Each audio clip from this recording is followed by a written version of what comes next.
Budowa twojej wymarzonej sowieckiej republiki, ale na syryjskiej pustyni. A może budowa kwitnącej sowieckiej republiki, ale na mroźnej Syberii, pełnej iglastych lasów, jezior i wysokich wzgórz? A może wolicie piękną czerwoną sowiecką republikę, ale w gęstych lasach deszczowych Azji południowo-wschodniej? Wszystko zależy od was, bo na nowym DLC-ku, na nowym rozszerzeniu biomy, właśnie takie tereny czekają pod budowę sowieckich imperiów. Teraz nie będzie, towarzyszu, zmiłuj. Wszędzie będzie można budować sowieckie idealne miasta. No czyż to nie wygląda pięknie? Tutaj gęsta dżungla, a zaraz za tą dżunglą wyłania się ekskluzywny, prestiżowy wieżowiec z jeszcze bardziej prestiżowymi czerwonymi gwiazdkami, a tutaj jakieś marne drewniano chatki jakichś biedaków, którzy wcześniej mieszkali i nie znali piękna socjalizmu i nawet mają swoje świątynie, które zastąpimy centrami partii komunistycznej. To wszystko w najnowszym DLC Biomy do Soviet Republic. Ty, ale już tak poważnie, to bez śmieszków, to spójrzcie na przykład ta mapa azjatycka, jak tutaj byłaby ciekawa zabudowa, ile transportu rzecznego morskiego można by zaimplementować do naszych miejscowości, naszych miast, jakbyśmy chcieli to łączyć, albo jakieś przekopy, żeby jeszcze więcej tych terenów rzecznych, bo cała mapa jest dosłownie usiana jakimiś strumieniami, rzekami, jeziorami, ciekami wodnymi, to wszystko jest połączone, to wszystko można wykorzystać do transportu. Ej, spoko sprawa. Chcesz kupić sobie nową grę? Kupuj tanio i bezpiecznie na Enewie. Tysiące gier w najniższej cenie. Koniecznie lub zakupy korzystając z naszego linku Zająca, który przeniesie cię do świata najtańszych gier. Nie bądź Amebą, kupuj na Enewie. Przede wszystkim ten DLC daje nowe mapy, w sensie z nowym typem terenów do rozbudowy, także i starzy wyjadacze Sowietków i City Builderów będą mogli na nowo odkryć Soviet Republic, wczuwając się w budowę nowych socjalistycznych republik na odległych zakątkach Imperium Sowieckiego, w nowych terenach. No i pewnie nowi gracze mogli się skuszyć. My się skusimy na syryjską pustynię. Dlaczego skusimy się na syryjską pustynię? Mamy pewien plan, a ten plan nazywa się dużo ropy, jaką oferuje nasza syryjska pustynia, a naszą bazą wypadową będzie nie Al-Rabi, a nowa władza socjalistyczna. Cały czas chcę mówić syndykalistyczna. Nie wiem dlaczego, takie spaczenie zawodowe. Nowa władza socjalistyczna zmienia nazwę wioski na Al-Habibi i rozpoczyna przymusową industrializację, kolektywizację, nacjonalizację, sowietyzację, dużo tej akcji całego regionu. Ogólny dostęp do tego DLC-ka będzie bodajże 20 czerwca. My to troszeczkę przedpremierowo możemy sobie dogłębnie sprawdzić i zobaczyć, co ten DLC sobą oferuje. W ogóle wtedy chyba Sowietki wejdą do wersji 1.0. My natomiast sobie tutaj spróbujemy rubacznie zbudować piękną, socjalistyczną, syryjską, jak powiedzieć, wioskę, metropolię, która będzie skupiać się na wydobyciu ropy i eksporcie tej ropy, no bo w końcu syryjska pustynia. Mam nadzieję, że Amerykanie nie położą swojej brudnej, imperialistycznej łapy na naszym dobrobycie, no bo wiecie, jak piaski pustyni, arabskie kraje i ropa, no to już słyszę, jak tam gdzieś Apache w tle lecą i AC-130 krąży nad wioską, a w tle gdzieś słychać narastające odgłosy hymnu United States of America, także musimy się mieć na baczności. Mieszkańcy Al-Habibi Górnego mają przerąbane, bo zbudowali swoje chatki na dość bogatych złożach ropy, także no jednak przyda się ten nalot amerykańskiego AC-130 czy innych sił amerykańskich, które by dość szybki sposób zrobiły przestrzeń pod budowę kiwonów do wydobycia ropy. Tak jest, towarzysze, socjalizm przynosi wam postęp. Na środku pustyni powstanie wielka rafineria, która zapewni wam bogactwo i rubelki. Powiem wam, że aby porobić te wszystkie połączenia, rury, drogi od kiwonów przez przepompownię do rafinerii, to trzeba sporo się naplanować. Mam nadzieję, że wyjdzie spoko. Tak się zastanawiałem, czy chcemy inwestować klasycznie w elektrownie węglowe, ale patrzę, że tutaj węgiel jest dość daleko i średnio dostępny. My się w ogóle jak my budujemy na środku mapy zamiast przy granicy z kochanym Związkiem Radzieckim. No chociaż syryjska pustynia, Związek Radziecki, przez stowarzyszoną socjalistyczną turecką republikę byśmy musieli przepływać. Przenosić nasze towary, żeby graniczyć z Rosją. Dobra, ale mniejsza. Zainwestujemy w elektrownię słoneczną. Myślę, że to będzie... Wow, jakie to wielkie! Myślę, że syryjska pustynia i elektrownia słoneczna odda. Może na razie skromniej, takie wiatraczki pobudujmy, trzeba z rozmachem, plan 5-letni, ale plan 5-letni nie zakłada budowy czegoś takiego od razu, poza tym to kosztuje 250 000. No szanujmy się, gramy przy uproszczonym trybie budowy, jakbyśmy mieli to ręcznie zbudować, a jeszcze wybadać, właśnie technologie mam wyłączone, żeby się już nie babrać z tym badaniem wszystkiego, tylko od razu móc sobie budować piękne, wielkie, a przede wszystkim zarabiające socjalistyczne miasto. I musicie pochwalić Zająca, bo Zając w końcu zrobił krok do przodu i przestał w Sowietkach non-stop budować gorzelnie, które są nieopłacalne. To się ciężko zrobić, żeby bardzo duże zyski generowały. Dlatego trzeba pochwalić Zająca, bo tak jak cały socjalizm szedł do przodu i się rozwijał, tak samo Zając w końcu porzucił przemysł gorzelniczy na rzecz, mam nadzieję, bardziej dochodowego przemysłu roponośnego, tak. Na paliwku więcej zarobimy. Meczet. Oni tu mają meczet. O proszę państwa, jak się powodzi lokalsom, meczety mają. Al-Habibi zwykłe, Al-Habibi górne i tam będzie dalej Al-Habibi dolne gdzieś. Wielka Al-Habibi metropolia. Też zawsze jak gracie w Sowietki, to najpierw sobie staracie jak najwięcej zaplanować, połączyć wszystkie drogi, hotele, no hoteli może nie, sklepy, miejsca pracy, przystanki, rurociągi, taśmociągi, linie energetyczne i potem jak wszystko macie zaplanowane, to dopiero odpauzowujecie i pozwalacie, żeby to się budowało? Pato deweloperki, już czas. Pato deweloperki, już nadszedł czas. Gdzie będziemy bloki wciskać, aby ludziom żyło się ciasno, ale za to może niedostatnie. Powinno być może niedostatnie, ale za to ciasno. Haha.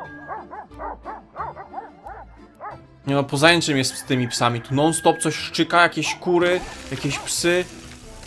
My wam tutaj wprowadzimy industrializację. No proszę bardzo, jak dwa piękne bloki wciśnięte. Można, można.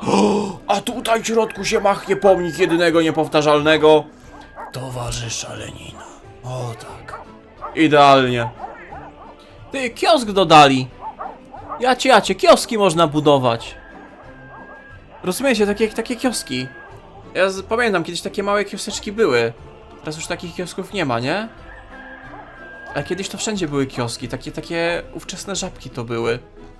No poza czym jest tym psem, niech ktoś go nakarmi czy coś, ile można szczykać? No szczyka i szczyka ten pies, co za dzicz. Znaczy pieseły kochane, ale no bez przesady. Bez przesady z tymi piesełami. Dobra, bo tu patodeweloperka wchodzi, a tu muszę budynki wciskać, rozumiesz? Tu nie ma czasu. Weź go tu bardziej do ściany dociśnij, o. Cyk, docisnąć do ściany. Tutaj będzie ścianka działowa.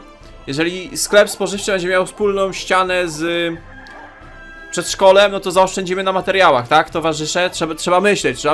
Towarzysz Lenin nas tego uczył. Myślenia. Socjalistycznego myślenia. Ej, ale przyjemnie się buduje na takich innych terenach. Jeszcze trzeba odkryć, czy jest więcej budynków lorowych, takich imersyjnych pod te regiony. Pewnie modami się zatenteguje. Ale tu będzie fikuśne, fajne osiedle, niech to wszystko powstanie, rany, ale tutaj normalnie zajęczy socjalistyczny architekt się wykluł.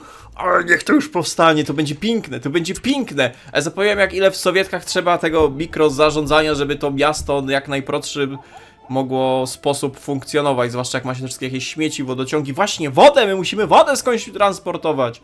Tutaj też strach gdziekolwiek budować, bo tu wszędzie na tych terenach może być ropa i trochę głupio. O, na przykład zabudowaliśmy, to było jakoś złoża 16.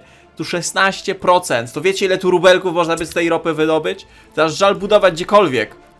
No powiem tak, może to nie będzie najlepsze osiedle, najlepsze miasto, jakie w swojej historii sowietkowej Zając zbudował, towarzysz Zając, ale na pewno w najbardziej ekstremalnych, pustynnych klimatach powstanie. Pozwólmy, niech to zacznie się już budować. Te wszystkie osiedla, te wszystkie rurociągi, gazociągi, ropociągi, wiatraczki, turbiny, o widzę, że fajnie się kręcą. I pomyślimy, w jaki sposób my chcemy w ogóle eksportować tą ropę, bo są trzy możliwości. Możemy machnąć rurociąg aż po granicę. To jest możliwość, widzę, budowy rurociągów, kiedyś chyba tego nie było, że można po granicę rurociąg pociągnąć. Możemy zrobić klasycznie kolej i cysternami będziemy dowozić.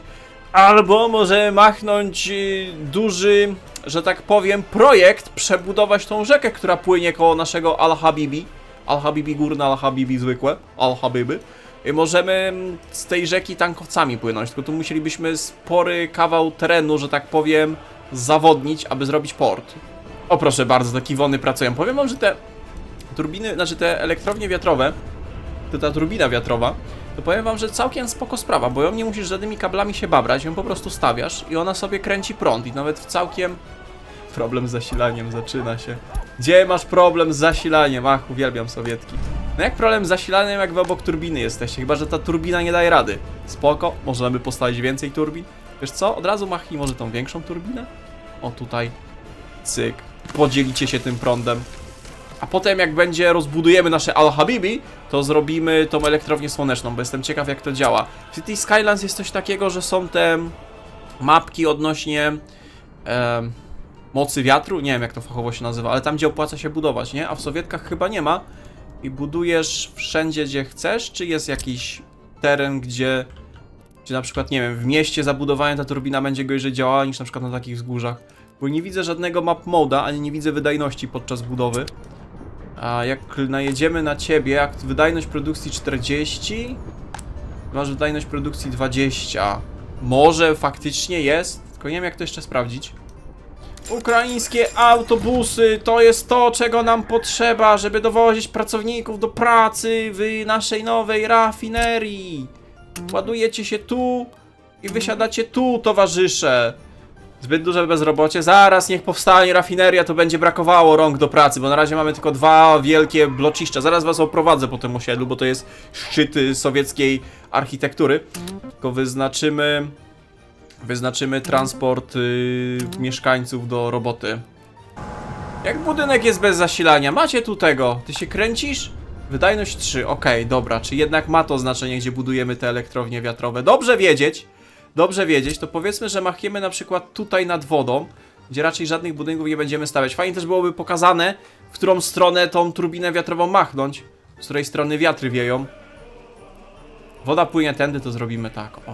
Albo zrobimy tak. Wzdłuż rzeki. Ciach. I zrobimy ciach. I teraz już poprowadzimy rozdzielnie średniego napięcia, co by łapał ten prąd. Ciach. Zrobimy kabel prądowy. Zapowiem, jakie sowietki są satysfakcjonujące, dopóki nie masz wielodziesięciotysięcznego miasta i ci psycha siada od budowy. A gdzie tu można się podpiąć, kierowniku? Tu nie ma bezpośredniego podpięcia. Tu potrzebujecie pewnie... potrzebujecie podstacji elektrycznej. No to gitara. No to robimy ciach. O, widzę, że już pierwsi pracownicy prawdopodobnie jadą. Robimy ciach i powinien być prąd. No jest prąd, nie ma pracowników, ale... Czemu nikt tu nie jedzie? Halo, do roboty, towarzysze! Rafineria się kręci. Ha! Są pracownicy! 52 przodowników pracy! Dobrze, pierwsze paliwo powstaje. Na razie niech tam magazynują to paliwo. Tu widzę, że kolejna rzesza pracowników. Rzesza, dobre słowo. Dobrane do naszego sowieckiej, syryjskiej republiki. Dobrze, dobrze. Pracujcie, towarzysze, pracujcie. Na razie to są skromne początki. Skromne początki naszej... migających światełek. Uwielbiam to. Towarzyszą problemy z zasilaniem. Wy się ledwo kręcicie tym prądem. Może jednak postawienie na zielony ład i same źródła energii odnawialnej w sowieckim ustroju to jest dobry pomysł. Jednak bez kopalni węgla się nie obejdzie. W sensie kopalni węgla, elektrowni węglowej.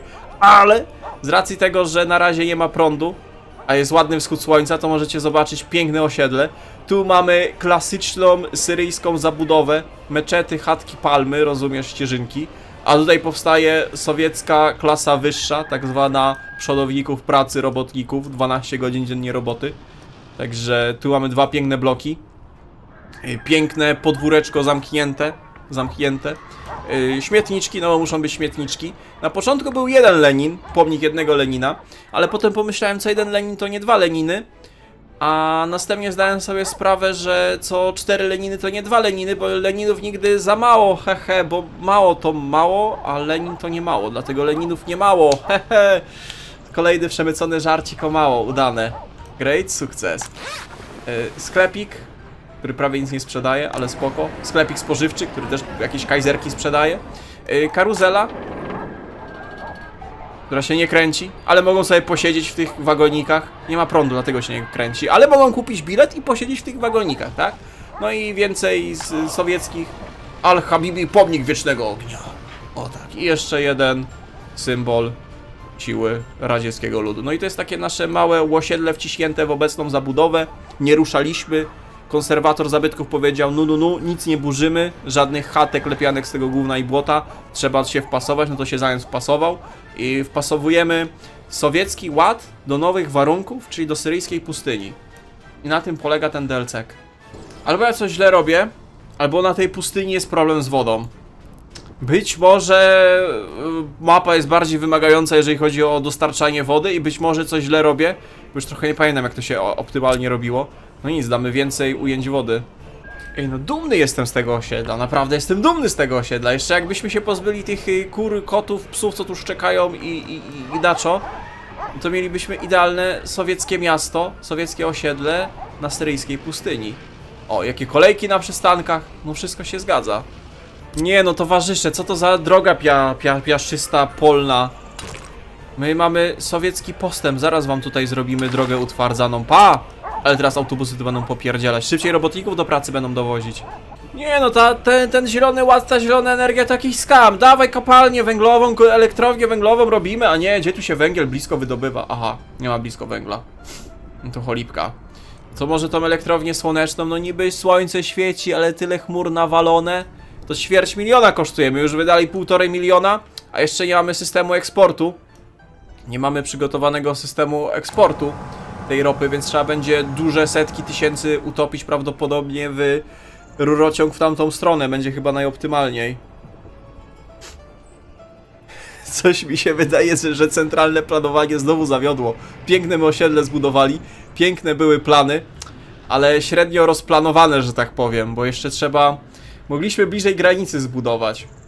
Patrzcie, tu mogliśmy dosłownie nad samą wodą, ile jest dobrych pokładów ropy, i mogliśmy machnąć porcik i tutaj stąd eksportować. No, mogliśmy. Mogliśmy tutaj przy samej praktycznie sowieckiej granicy zbudować sobie i taniej byśmy budowali, bo bliżej granicy. Tutaj mogliśmy rurociągi, ropociągi, rafinerię machnąć i cyk, szybko byśmy nie do tych zgniłych kapitalistów. Tutaj cyk, jest połączenie kolejowe, jest, byśmy podciągnęli przez rzekę. Mogliśmy. Nie, towarzyszowi Zającowi zachciało się Al-Habibi na środku mapy, na środku pustyni. Ty, na tą wielką elektrownię potrzeba tylko 8 pracowników? Wow, ej, no to nice. Co prawda to kosztuje ćwierć miliona, ale spoko. Nie ma co płakać nad rozjechanym Zającem. Tylko dalej inwestujemy w modny zielony ład, machniemy elektrownię słoneczną. Mam nadzieję, że bliskość to wytwarza jakieś zanieczyszczenia? Odpady zmieszane, dobra, to nie zanieczyszcza. No w sumie zielona energia, no jak miałoby, to w centrum miasta mogę postawić i naszym towarzyszom będzie się żyło i dostatnie. Rany, ile to ma wyjść elektroniczno-elektronicznych. Tutaj się machnie, rozumiesz, takie panele fotowoltaiczne, Wiesiek przywiezie tam z Kaukazu czy z czegoś, z jakiejś Karelii, Ukrainy, przywiozą do tej naszej Syryjskiej Republiki Ludowej. Podłączymy to i prąd będzie, bo te wiatraki to jakieś łoszustwo. No i ciach, i nawet powiem wam więcej, nawet wam drogę tutaj podprowadzimy. Pyk, dróżka powstanie. Tylko teraz trzeba będzie z kablami się babrać, tak, będziemy musieli się męczyć z kablami, w sensie męczyć, trzeba będzie te kable podpinać. A tutaj to domostwo. Stary arabski dom 39 dostanie bezpośredni chodniczek. Ktoś mieszka? Bezrobotni, no to znajdziecie zaawansowanie, będziecie szmatką czyścić te panele, żeby się od piasku nie brudziły. No, i teraz trzeba będzie 1 milion kabli pociągnąć we wszystkie kierunki i prąd będzie. Ty, ja mam takie zasadnicze pytanie, to w nocy nie będzie działać, nie? W sensie jak nie ma słońca, noce, deszcze, chmury, to nie będzie prądu wytwarzać. Zobaczymy jaki to będzie miało... Fajnie te rubelki spadają, jaki to będzie miało wydajność. Jak to jest tylko 8 robotników, no to raczej 8 wykwalifikowanych. Nie wiem właśnie, czy tam potrzeba inżynierów, czy zwykłych pracowników. Potrzeba... Nie no, zwykłych robotników, nie? Którzy będą to tam czyścić z piasku. Te panele. No to ktoś tu się znajdzie, ktoś tu przyjdzie do roboty. Idzie ktoś? Hop, hop, hop, hop, hop, hop. Czyżbyś był pierwszym pracownikiem elektrowni słonecznej? Chyba tak. To 560 MWh produkuje, tak? Nice. Ty, a jakby tą pustynię zawalić tymi elektrowniami słonecznymi i żyć tylko z eksportu prądu? Darmowy prąd? Dobra, tu pracuje 5 ziomków. Produkują 25% wydajności. Co mamy? Mamy taki lekko pochmurny dzień, ale tu chyba zawsze będą chmury. Soviet Republic. 23%, aha. No to nieźle. My ćwierć miliona wydali i to ma 3% wydajności. Nie wiem, może te drzewa zasłaniają, może się tych drzew pozbędę. We te krzaki pousuwaj. Jakiś cień daje. Liście spadają z drzew, kokosy na to lecą. Panele się tłuczą od tych kokosów. Dostałeś kiedyś z kokosa w głowę? No właśnie. Myślę, że jak taki kokos by spadł na ten panel, to też by był niezadowolony. Te krzaki pozasłaniaj. O, ten to zwłaszcza zasłaniał. No. Chociaż krzaki z drugiej strony by ograniczały latanie pyłków, wiatrów i piasku. Co to za dźwięk? Także może te krzaki nie byłyby takie głupie. O, 2%! Nice! Chyba że oni produkują tylko tyle, ile jest potrzeba. Tak też może być w sumie. Tego prądu. Że dopiero jak zwiększy się zużycie, bo te kiwony widzę już mają pełne napięcie, wszystko działa. Ta, może o to chodzi. Tam na początku było ileś 50%, bo odpalili to pierwszy raz. Testowali jak reaktor, taki zwany czwóreczka był, nie wiem czy kojarzycie, też testowali. To my tutaj też robiliśmy testy, a teraz jest tylko 6%, no bo na więcej prądu nie potrzebujemy, wszystko ładnie działa. Ruscy chyba szybciej robili i taniej przede wszystkim te Nord Streamy 2 rurociągi jamalskie przyjaźnie niż my z naszego Al-Habibi ciągniemy do granicy w Rabat Barra Spira. Jeszcze trzeba będzie tu prąd podciągnąć, rozumiecie? Każda z tych przepompowni, co kilkaset metrów trzeba przepompownię zrobić, musi mieć prąd. Także jak wiatraczki tego nie ogarną, ja będę musiał tutaj normalną sieć ciągnąć, to mi się zrobi bardzo smutno. Ja się teraz zastanawiam, że być może zbudowanie tego portu morskiego na środku pustyni to nie był aż taki głupi pomysł. Ciekawe, że nam rubli starczy, żeby ten rurociąg pociągnąć.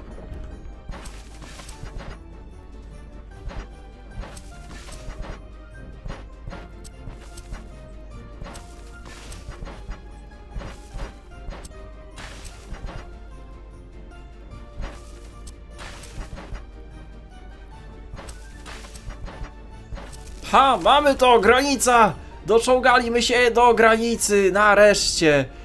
Przyłącze granicznego rurociągu. Ostatnie metry.